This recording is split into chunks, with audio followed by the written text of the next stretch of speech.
اعوذ باللہ من الشیطان الرجیم، بسم اللہ الرحمن الرحیم۔ تمام میرے سننے والے اور دیکھنے والوں کو اور مجھے چاہنے والوں کو، جن کو میں بھی چاہتا ہوں، میری طرف سے السلام علیکم ورحمۃ اللہ وبرکاتہ۔ آج کا میرا موضوع مختصر ہوگا، لیکن وہ شب برات کے حوالے سے اور 15 شعبان کو جو ہم شب برات مناتے ہیں، جیسے عیدیں مناتے ہیں یا شب قدر مناتے ہیں، تو اسی طریقے سے دکھ کے ساتھ مجھے اظہار کرنا پڑ رہا ہے کہ جب بھی کوئی بات کسی بھی دن سے منسلک کر دی جائے اہل بیت نبوت، تو نہ جانے کیوں سارے علماء نکل پڑتے ہیں اور بدعت بدعت بدعت بدعت، یہ ایسا نہیں تھا، ویسا نہیں تھا، ویسا نہیں تھا، ویسا نہیں۔ اور یہی چیز اگر کوئی یزید کے بارے میں کہہ دے تو سب کو خاموشی ہو جاتی ہے، کوئی اس کے لیے جو ہے نا بدعت یا اس کے اچھا یا برا ہونے کی جو ہے نا دلیل پیش نہیں کرتا۔ تو بہت دکھ ہوتا ہے کہ جب نبی کریم صلی اللہ علیہ وسلم نے فرما دیا کہ میرے اہل بیت کی مثال کشتی نوح کی طرح ہے، جو اس میں سوار ہو گیا وہ نجات پا گیا، تو اس حدیث کو ضعیف کہہ دیں گے۔ ساری حدیثیں ضعیفوں سے بھری ہوئی ہیں جو اہل بیت سے متعلق، اور جو اہل بیت سے متعلق نہیں ہے، چاہے وہ یزید کو قسطنطنیہ فتح کرنے کی ہو یا امیر شام کے بارے میں، ساری سقہ حدیثیں ہوں گی،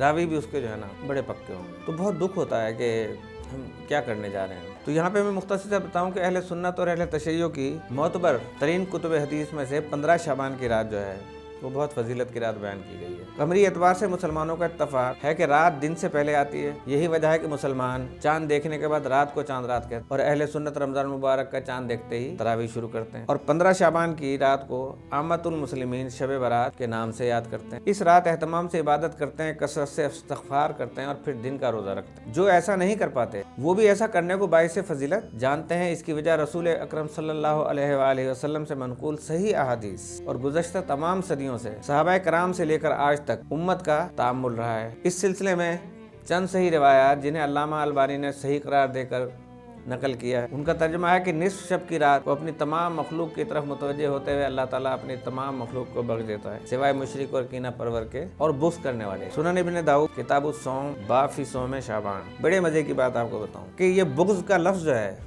یہ بذات خود اپنے معنی کے اندر بڑا وزن رکھتا ہے، اور آج تک لوگ اپنے سیاسی جلسوں میں بھی اس کو بیان کرتے ہیں۔ تو یہاں پر شیخ البانی نے یہ بتا دیا۔ پھر حضرت ابو ثعلبہ رضی اللہ تعالیٰ عنہ فرماتے ہیں کہ جب نصف شعبان کی رات ہوتی ہے تو اللہ تعالیٰ اپنے مخلوقات کی طرف متوجہ ہوتا ہے، پس تمام مخلوق کو بخش دیتا ہے اور کافروں کو ڈھیل دیتا ہے اور بغض رکھنے والوں کو ان کے بغض کے ساتھ چھوڑ دیتا ہے، یہاں تک کہ وہ اس کو ترک کر دیں۔ یہ صحیح ترغیب و تہذیب 2747 علامہ البانی۔ ایک اور حدیث میں کہ جب نصف شعبان کی رات ہو تو اس رات کو قیام کرو، دن کو روزہ رکھو، بے شک اللہ تعالیٰ اس رات میں غروب آفتاب کے آسمان نے دنیا پر جو ہے وہ نازل ہوتا ہے۔ اللہ تعالیٰ طلوع فجر تک اپنی غیبی آواز سے کہ کوئی بخشش طلب کرنے والا کہ میں اس کو بخش دوں، کوئی رزق طلب کرے میں اس کو رزق عطا کر دوں، کوئی ہے گرفتار مشکل میں کہ اس کی مشکل دور کر دوں، ہے کوئی سوال کرنے والا کہ میں اس کو عطا کروں، کیا کوئی ایسا نہیں ہے؟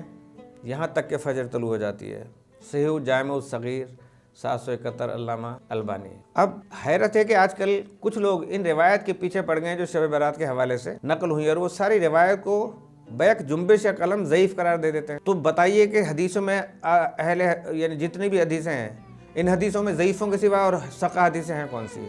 جو ثقہ ہیں وہ اہل بیت سے مروی، ان سے لی گئی ہیں۔ 16,000 احادیث وہ ان ائمہ علیہم الصلوۃ والسلام خاندان اہل بیت سے لی گئی، تو پھر ساری ضعیف ہی بچنی ہے نا بھائی۔ تو ہمیں نہیں پتا کہ ان کے معافی ضمیر میں کیا مسئلہ ہے، اور وہ اس موضوع پر موجود صحیح روایات کو کیوں درخور اتنا نہیں سمجھ رہے۔ البتہ اس میں کوئی شک نہیں کہ عام طور پر جن راتوں یا دنوں کی مسلمانوں میں اہمیت بیان کی گئی ہے، ان کے بارے میں عموماً کوئی واضح سبب دکھائی دیتا ہے۔ مثلا لیلۃ القدر کے بارے میں قرآن حکیم میں ہے کہ اللہ نے اس رات کو قرآن حکیم کو نازل کیا، اور اسی طرح اس رات کے بارے میں فضیلت کی دیگر باتیں بھی بیان کی گئی ہیں۔ اس طرح بعثت رسول کا دن مسلمانوں میں بہت اہمیت رکھتا ہے۔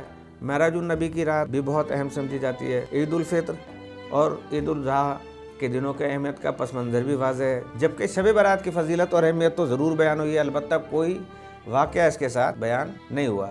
تو تاریخ اسلام میں اس رات 15 شعبان سے متعلق جو عظیم ترین واقعہ بیان کیا گیا وہ امام مہدی علیہ السلام کی ولادت اور ان کے والد امام حسن عسکری علیہ السلام کے گھر میں۔ اس اہم واقعے کا ذکر شیعہ اور سنی علماء مورخین میں کثرت سے کیا ہے، البتہ تاریخ اس امر کی شہادت دیتی ہے کہ امام حسن عسکری علیہ السلام نے حکومت وقت کی دشمنی کے پیش نظر اس ولادت کو مخفی رکھنے کا اہتمام کیا تھا۔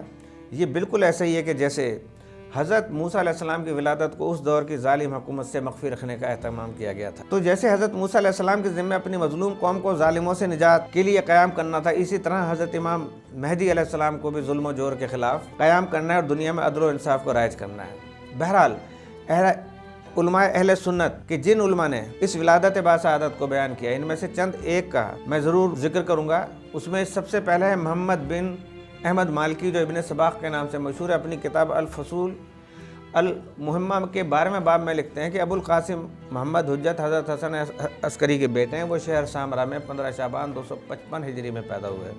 عبد الوہاب شورانی اپنی کتاب علی یا واقعیت و جوہر کی دوسری جلد میں لکھتے ہیں کہ امام مہدی امام حسن عسکری علیہ السلام کے بیٹے ہیں۔ وہ 15 شعبان 255 ہجری کو دنیا میں آئے اور آج تک زندہ و باقی ہیں۔ رسول اکرم سے ہم تک پہنچنے والی روایت کے مطابق جب وہ ظہور فرمائیں گے تو حضرت عیسیٰ علیہ السلام آسمان سے اتریں گے اور آپ سے ملاقات کریں گے۔ شبراوی شافعی اپنی کتاب الاحتاف بحب الاشراف میں لکھتے ہیں کہ امام مہدی امام حسن عسکری علیہ السلام کے بیٹے ہیں، جو تاریخ شہر سامرا میں 15 شعبان 255 ہجری کو پیدا ہوئے۔ ترکی کا عالم بہجت آفندی نے اپنی کتاب محاکمہ میں لکھا ہے کہ امام مہدی 15 شعبان 255 ہجری کو دنیا میں تشریف لائے۔ ان کی والدہ کا نام نرجس تھا۔ حافظ محمد بن حنفی نقشبندی اپنی کتاب فصل الخطاب میں لکھتے ہیں کہ حضرت عسکری علیہ السلام 11ویں امام ہیں اور ان کے گرامی قدر بیٹے محمد خاندان وحی رسالت کے قریبیوں کے اور دوستوں کے نزدیک مشخص اور معلوم ہیں اور 15 شعبان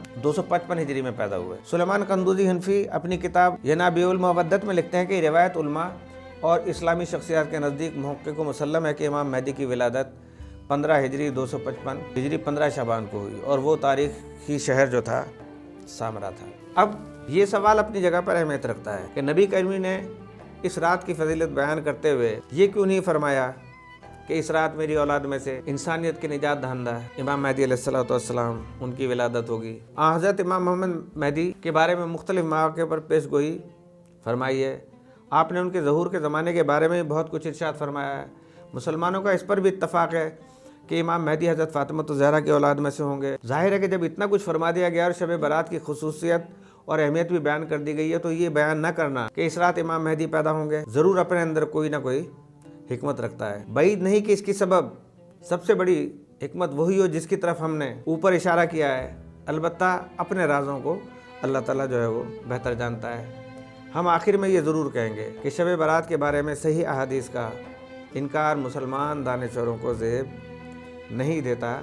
تجدد کے نام پر ہر چیز کو ملیا میٹ کر دینے کا نام دانشوری نہیں ہے۔ جن قواعد و اصولوں کی بنیاد پر دیگر احادیث کو قبول یا رد کیا جاتا ہے، وہی قواعد اور اصول اس موضوع پر منقول احادیث کو پرکھنے کے لیے بروئے کار لانا چاہیے۔ اب سوال صرف اتنا ہے کہ کیوں ہر امام کی ولادت کو، جب ہم نے کوئی بھی ولادت مذہب اہل بیت کے کسی بھی ائمہ کی منائی، اس روز انہوں نے بنی امیہ کے کسی بھی شخص کی ڈیتھ دکھا دی کہ یہ اس لیے منا رہے ہیں ان کی ولادت کے اس دن اس کی ڈیتھ ہوئی۔ انصاف کا تقاضا کیا ہے میرے مسلمان بھائیوں؟ 22 رجب ہو تو کہہ دیتے ہیں کہ اس تاریخ کو وہ فلاں صاحب کا انتقال ہوا تھا اس لیے منا رہے ہیں۔ ہماری کوئی دشمنی نہیں ہے، وہ جانے اللہ تعالیٰ جانے۔ حب علی رحمت اللہ، بغض علی لعنت اللہ، یہ تو ایک مقولہ ہے اور بغض بھی وہیں سے نکلا۔ اسی وجہ سے ہماری ہر خوشی کے موقع پہ اور محرم کے موقع پہ کہتے ہیں کہ شادیاں کریں، کوئی اس میں اشکال نہیں ہے، نکاح سنت ہے۔ تو بہت افسوس ہوتا ہے یہ ساری چیزیں دیکھ کے۔ تو ہمارے جتنے بھی مفتیان دین ہیں کہ جو کسی اہل بیت کی شان میں جب بھی کچھ کہا جائے تو ایک دم نکل پڑتے ہیں اور پروگرام پہ پروگرام اور پبلک کو جو ہے نا گمراہ کرتے ہیں، اور پھر انہی گمراہیوں میں وہ مسلمان چلے جاتے ہیں اور اس بات سے پھر تفرقہ بازی پھیلاتے ہیں۔ روزے پہ جناب بدعت ہے، اس کی عبادت پہ بدعت ہے کہ حضور نے نہیں فرمایا۔ بھئی عبادت کسی وقت بھی کر سکتے ہیں یار، کسی غریب کو کھانا کسی وقت بھی کھلا دیں آپ، اس کا ثواب ہے۔ آپ 2 رکعت نماز کسی وقت بھی نفل کی پڑھ لیں، روزانہ پڑھ لیں، اپنے لیے اس کو فرض کر لیں، لازم کر لیں اپنے لیے۔ تو کیا اللہ تعالیٰ نے منع کیا ہے؟ یہ تو میرا اپنے آپ سے عہد ہے نا کہ میں نے یہ کرنا ہے۔ تو ہمارا اپنی طرف سے یہ عہد ہے کہ ہم نے 15 شعبان کی رات کو عبادت کرنی ہے، ہم نے سورہ الحمد کے بعد فلاں سورت 50 دفعہ پڑھنی ہے۔ آپ کہہ رہے ہیں کہ حضور سے ثابت نہیں ہے لہٰذا پڑھنی ہے نماز تو عام طور پہ پڑھ لو۔ ارے بھائی اس میں بھی کلام پاک کی آیت پڑھی جا رہی ہیں، اگر اس کا دل چاہ رہا ہے تو پڑھے، پورا قرآن شریف پڑھ دے۔ اس میں تراویح کے اندر بھی تو ایسی چیزیں ہیں کہ وہ بھی ثابت نہیں ہے، اس کو سقہ ثابت کر دیتے ہیں۔ تو اسی وجہ سے اہل سنت کے اندر بھی جو ہے کہیں تراویح پڑھی جاتی ہے، کہیں نہیں پڑھی جاتی۔ اسی طرح بھائی جو بھی مذہب لینا ہو مذہب اہل بیت سے لیں۔ نبی کریم صلی اللہ علیہ وسلم کی جو شریعت ہے اور جو فقہ ہے اہل بیت ہے،